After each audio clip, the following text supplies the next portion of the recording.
Gujarat's #1 engineering university, Sankalchand Patel University, 9642706257.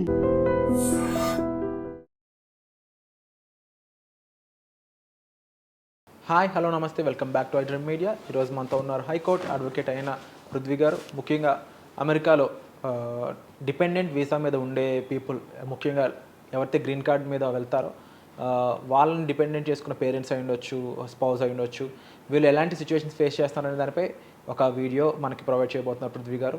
అందులో ఉన్న information పూర్తిగా చివరి వరకు చూడండి. నమస్కారం సార్. నమస్తే సార్, ఏం జరుగుతుంది అసలు అమెరికాలో? లైక్ ముఖ్యంగా ఎయిర్పోర్ట్స్లో ఆపేస్తున్నారు కొంతమంది, అని వింటూ ఉన్నాం, ముఖ్యంగా డిపెండబుల్ వీసా వాళ్ళని, అండ్ వీసా కూడా చేతికి మన ఇలా రకరకాల న్యూస్ అయితే వస్తుంది. What is happening there? మనకి ఎప్పుడో పిల్లలు ఎప్పుడో వెళ్ళిపోయారు, లేకపోతే భర్త అక్కడ ఆల్రెడీ ఉన్నాడు అండ్ అతనికి గ్రీన్ కార్డ్ వచ్చింది, లేకపోతే సిటిజన్షిప్ వచ్చింది, తర్వాత వీళ్ళకి డిపెండెంట్స్ ఎవరైతే ఉన్నారో వాళ్ళు గ్రీన్ కార్డ్ తెచ్చుకుంటాం అండ్ దాన్ని హోల్డ్ చేసి తీసుకెళ్తున్నటువంటి మెయిన్ ముఖ్యంగా వృద్ధులు, స్పౌసెస్, భార్య కానీ భర్త కానీ అవ్వచ్చు. వీళ్ళు ఏంటంటే లాంగ్ స్టే అబ్రాడ్లో ఆ కంట్రీస్లో, స్పెసిఫిక్గా ఇండియాలో అయితే మొన్న వింటర్కి వచ్చిన వాళ్ళు లేట్గా వెళ్ళి ఇండియాలోనే ఎక్కువ వాళ్ళు స్పెండ్ చేయడానికి ట్రై చేయటం, తర్వాత లేట్గా అక్కడికి అప్రోచ్ అవ్వటం, వాళ్ళకి ఎక్కువ న్యూసెస్ వస్తుంది ఏంటంటే వాళ్ళని ఆపేస్తున్నారు. మీరు పక్కన ఉంచోండి, మీరు తర్వాత చూడొచ్చు అని చెప్పేసి వాళ్ళు పక్కన పెట్టి వాళ్ళకున్న గ్రీన్ కార్డ్ ఏదైతే ఉందో దాన్ని హ్యాండ్ ఓవర్ చేయమని చెప్పేసి, హ్యాండ్ ఓవర్ లాక్కుండా ఉండవు ఇండియాలో లాగా పాస్పోర్ట్ లాక్కుంటారు. హ్యాండ్ ఓవర్ చేసుకున్న తర్వాత వాళ్ళు సంతకం పెట్టిస్తారు. I hand over the document to the ఈ ఇమిగ్రేషన్ సర్వీసెస్ అని చెప్పేసి రాస్తారు. వాళ్ళు ఒత్తిడి చేయటం అనేది జరుగుతుందన్నమాట. అది ఎక్కువ కేసెస్ అయితే ఇంబర్స్ట్ అవుతున్నాయి. అందుకని మన ఛానల్ ద్వారా చెప్తుంది ఏంటంటే, దయచేసి మీ యొక్క ఈ green cards don't hand over to the immigration authority. Postpone చేసుకోండి, వచ్చి నష్టం లేదు.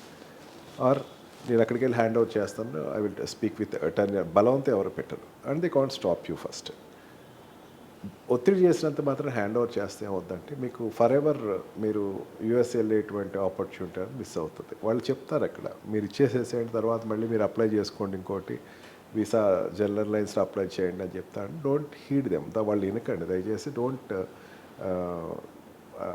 హ్యాండ్ ఓవర్ చేసే process, I'm not telling anything against the government or any other thing. మీరు హ్యాండ్ ఓవర్ చేసేసే ప్రాసెస్ మాత్రం దయచేసి చేయకండి. హ్యాండ్ ఓవరింగ్ అన్నది అక్కడ మీ మీద ఏదైనా కేసు రిజిస్టర్ అయితే, లేకపోతే అక్కడ మీరు ఓవర్ స్టే ఉన్నారు, ఇండియాలో ఓవర్ స్టే ఉన్నారు, మీకు ఇండియాతో రిలేషన్స్ ఎక్కువ డెవలప్ అయినాయి, లేకపోతే ఇండియాలో మీ ఆస్తులు ఎక్కువ సంపాదించుకున్నారు, మీరు గ్రీన్ కార్డ్ అంటే ఏంటి అసలు? The purpose of green card is permanent stay in abroad.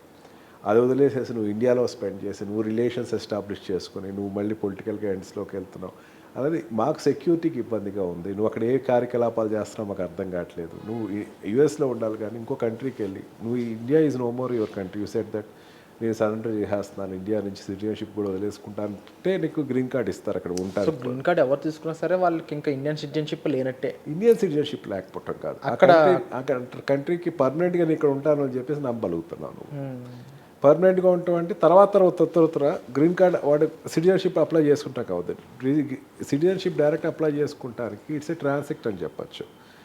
ఒక హెచ్ఎంబీ వీసా కానీ, లేకపోతే స్టూడెంట్ వీసా కానీ, లేకపోతే ఇంకొక ఏ రకమైన వీసాల నుంచి అయినా సరే గ్రీన్ కార్డ్ తీసుకుంటే పర్మనెంట్ రెసిడెన్సీ వచ్చిన తర్వాత సిటిజన్షిప్ అప్లై చేసుకోవచ్చు. డైరెక్ట్గా సిటిజన్షిప్ అప్లై చేసుకుంటే అంత ఈజీగా కొన్ని పారామీటర్స్ వస్తాయి కానీ ప్రతి పారామీటర్లోనూ వాడికి ఇచ్చారు. అంటే ఫర్దర్గా నువ్వు నీ యొక్క నియమావళి బట్టి ఫర్దర్గా సిటిజన్షిప్ అప్లై చేస్తున్నావు. అందుకే green card is not a status symbol ఏం కాదు. నువ్వు అది పెట్టుకుని ఎస్ నేను కొన్నాళ్ళు దీన్ని పెట్టుకుని తిరుగుతానండి, నేను తర్వాత ఎప్పుడుగా వస్తే అప్పుడు అమెరికా వస్తాను చెప్పడానికి ఉండదు. దానిని ఇప్పుడు ఉన్నటువంటి గవర్నమెంట్ చాలా ఎక్కువ కాన్సన్ట్రేట్ చేస్తుంది, దాన్ని ఎక్కువ సీరియస్గా తీసుకుంటుంది. మెయిన్ ఏంటంటే మాకు సెక్యూరిటీ థ్రెట్ ఉంది. సెక్యూరిటీ థ్రెట్లో నువ్వు ఎక్కువ నాడు ఒక నీ కంట్రీలో నీ పూర్వంగా ఉండేటువంటి, అంటే నువ్వు ఎప్పుడైతే ఇండియా అని తీసుకున్నా, అంటే స్టేక్ ఇండియా నుంచి వచ్చావు కాబట్టి ఇండియాలో నువ్వు ఉంటాను, ఇక్కడ గ్రీన్ కార్డ్ పట్టుకుంటాను, ఎప్పుడు కావస్తే అప్పుడు వస్తా అంటే ఇది కాదు. మీ యొక్క స్టే అన్నది ఎందుకు అన్నాళ్ళు ఉన్నావు అన్నది నువ్వు జస్టిఫై చేయి ఫస్ట్. ఓ పెళ్ళికి వెళ్ళాను, లేకపోతే నేను అక్కడ స్పెండ్ చేయడానికి వెళ్ళాను, లేకపోతే వీకెండ్స్కి వెళ్ళాను, లేకపోతే ఒక 1 month అక్కడ చుట్టాలందరూ గ్యాదర్ అయ్యాను, ఇదిగోండి ఫొటోస్ ఇదిగోండి చూసుకోండి అని చెప్పేసి నువ్వు జస్టిఫై చేస్తే దే విల్ లీవ్. అదే సింపుల్గా నేను ఏదో చూడటానికి వచ్చానండి ఉన్నా, నేను ఏదో నాకు ఊసిపోక ఇక్కడికి వచ్చానంటే ఊసిపోకుంటానికి ఇండియా కాదు, నువ్వు అక్కడ రెసిడెన్సీ తీసుకుని ఇక్కడ ఇండియాకి వచ్చేసి నేను ఇక్కడ ఊసిపోకున్నాను అక్కడ ఊసిపోకున్నానంటే కాదు కదా. దానిని ఇప్పుడున్న గవర్నమెంట్ చాలా పర్టికులర్గా చూస్తుంది. నేనేమంటున్నానంటే ఇది కక్షపూరితంగా ఉన్నట్టు అనిపిస్తుంది నాకు కొంచెం. దీన్ని అంతే అంటారా? కక్షపూరితం అన్న వర్డ్ వాడను విరాట్, ఎందుకంటే ఇప్పుడు వరకు ఏ గవర్నమెంట్, అమెరికన్ గవర్నమెంట్ సందర్భం వచ్చింది కాబట్టి చెప్తున్నాను, ఇప్పటి వరకు అమెరికన్ గవర్నమెంట్ లిబరల్గా చూసింది ఏలియన్స్ని, లేకపోతే ఫారెన్ సిటిజన్స్ని, లేకపోతే ఇతర దేశస్తులు లేకపోతే అక్కడ ఉండేటువంటి టెంపరీగా వచ్చి వెళ్ళేవాళ్ళు. కానీ ఇప్పుడున్నటువంటి ట్రంప్ గవర్నమెంట్ తన కంట్రీ మీద తన అభిమానాన్ని వ్యక్తం చేస్తుంది, తన కంట్రీకి పూర్తిగా ఒక ఇంపార్టెన్స్ ఇస్తుంది. ఇంకో కంట్రీకి ఉపయోగపడే ఒక ఎంప్లాయీ యొక్క లైఫ్ని ఇంతలాగా కార్నర్ చేయడం అవసరమా అనేది. తన కంట్రీ ఎంప్లాయీ కూడా కాదు, తన కంట్రీ ఎలియన్, తనవాడే బయటవాడు. నా కంట్రీలో కొంతమంది సిటిజన్స్ ఉన్నారు, నా కంట్రీలో ఉండేటువంటి పౌరుల కోసం, నా కంట్రీలో ఉండే యుఎస్ సిటిజన్స్ కోసం, సెక్యూరిటీ కోసం ఈ మెథడ్స్ అన్ని తీసుకుంటున్నాను అని తన జస్టిఫికేషన్. నా కంట్రీ అభివృద్ధి చెందాలి, నా కంట్రీ మొత్తం ఏంటంటే యుఎస్ అండ్ యుఎస్ సిటిజన్స్. మనం ఎంతవరకు ఉండాలి అక్కడ? మనం వెళ్ళామా, లేకపోతే అక్కడ పని చూసుకున్నామా, వచ్చేసామా అన్నట్టు ఉండాలి. లేదా నువ్వు వెళ్ళి అక్కడ సెటిల్ అవుదాం అనుకున్నావు, నువ్వు అక్కడ ముందు మోల్డ్ అవ్వు, ఫస్ట్ అమెరికన్ కల్చర్ తోటి మోల్డ్ అవ్వు. అమెరికన్ సిటిజన్షిప్ అవ్వటానికి నువ్వు ఫర్దర్గా నువ్వు ఏదైనా స్టెప్స్ తీసుకుంటే కనుక అమెరికన్ లాగా అమెరికాతోటి ఉండేటువంటి అనుబంధాన్ని పెంచుకో. అంతేగాని నేను ఒకసారి వెళ్ళి వస్తానండి, నేను ఒకసారి ఊరికి వెళ్ళి వస్తాను. మనకి ఇక్కడెక్కడో హైదరాబాద్లో కనపడతా ఉంటారు Virat, I'm not criticising them. Andhra వాళ్ళు ఉంటారు, లేకపోతే నార్త్ ఇండియా నుంచి వచ్చారు, ఆంధ్రాలో రాజకీయాలు మాట్లాడుకుంటూ ఉంటారు, లేకపోతే నార్త్ ఇండియా ఉత్తరప్రదేశ్లో రాజకీయాలు మాట్లాడతారు. అది ఇక్కడ ఉండేటువంటి తెలంగాణ వాళ్ళకి అనిపిస్తుంది, ఇక్కడ ఉంటున్నాడు అక్కడ దాని గురించి మాట్లాడుతున్నాడు అని చెప్పేసి ఒక భావన ఏదైతే వస్తుందో, సేమ్ ఇదే పరిస్థితి అమెరికాలో ఈ రోజున డెవలప్ అవుతుంది. వీడు ఇక్కడ ఉంటున్నాడు, సంపాదన అక్కడ చేస్తున్నాడు, వీడు ఇక్కడ ఉంటున్నాడు, డబ్బు వాడి రిలేషన్స్ అక్కడ ఎస్టాబ్లిష్ చేస్తున్నాడు అన్నది ఒక సెంటిమెంట్ని క్యాచ్ చేసి ట్రంప్ దాన్ని చాలా సీరియస్గా తీసుకుని ఉంటే ఇక్కడ ఉండు, లేకపోతే అక్కడ ఉండు.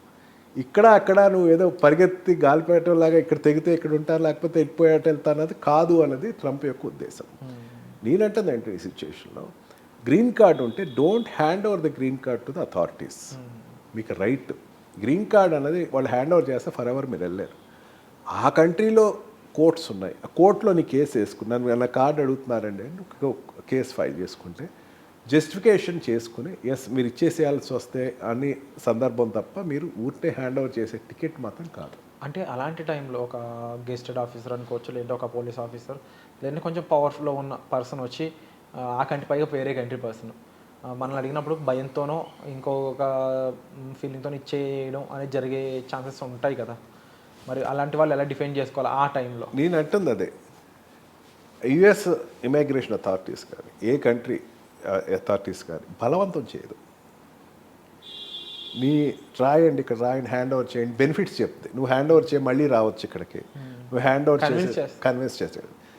ఆ ట్రాప్లో అయితే పడద్దు అంటున్నాను నేను. Don't hand over your citizenship cards or your whatever the green cards which are holding. అంటే ఇది ఒక వ్యాలిడ్ పాయింట్ అని చెప్పాలి సార్. ముఖ్యంగా అమెరికాలో రిసైడ్ అవుతున్న మన ఇండియన్స్ వాళ్ళతో పాటు చాలామంది స్టూడెంట్స్ రకంగాను, కొంతమంది ఎంప్లాయీస్ పరంగాను, కొంతమంది డిపెండబుల్గాను ఉన్నారు. సో వీళ్ళందరికీ కూడా ఏముంటుందంటే ఎంత కాదనుకున్న పరాయి కంట్రీ అనేదే ఉంటుంది. ఆ భయంలో కూడా కొంతమంది ఇలాంటి మిస్టేక్ చేసే ఛాన్సెస్ ఉంటాయి. బట్ దాన్ని అడ్రస్ చేస్తూ ఈరోజు మీరు మా ముందుకు తీసుకొచ్చిన ఈ సిచ్యువేషన్ ఏదైతే ఉందో రియల్లీ హ్యాట్స్ ఆఫ్ సార్. తప్పకుండా ప్రతి ఒక్కరికి కూడా మీ రైట్స్ గురించి తెలియాలండి. అండ్ దట్టు ఒక ప్రొఫెషనల్ ద్వారా మీరు ఆ రైట్స్ తెలుసుకోవాలనుకున్నట్లయితే డిస్ప్లే అవుతున్న నెంబర్స్ కాల్ చేసి మీకు ఏ హెల్ప్ కావాల్సిన మీరు సార్ని సంప్రదించవచ్చు. ఇక ప్రస్తుతానికైతే ఎయిర్పోర్ట్స్లో ఎవరిని ఆపుతున్నా సరే, అమెరికాలో ఉన్న మీ బంధువులైనా సరే, మీ పేరెంట్స్నైనా, మీ స్పౌజ్నైనా, ఎవరైనా సరే ఫస్ట్ వీసా అంటే ఇక్కడ రైట్ఫుల్గా వెళ్ళారు కాబట్టి మీరు ఎటువంటి భయం పడాల్సిన అవసరం అయితే లేదు. అలాగే పాస్పోర్ట్ అనేది ఇంకొకరి చేతిలో పెట్టాల్సిన అవసరం కూడా లేదు. దానికి సంబంధించి విషయాలు ఆల్రెడీ క్లియర్గా ఇక్కడ ఎపిసోడ్లో మెన్షన్ చేశారు పృథ్వీ గారు. మీకు మరొకసారి కావాలి డైరెక్ట్గా మాట్లాడాలనుకున్నట్లయితే సార్ని మీరు సంప్రదించవచ్చు. వచ్చే ఎపిసోడ్లో మళ్ళీ కలుద్దామండి. Thank you so much sir.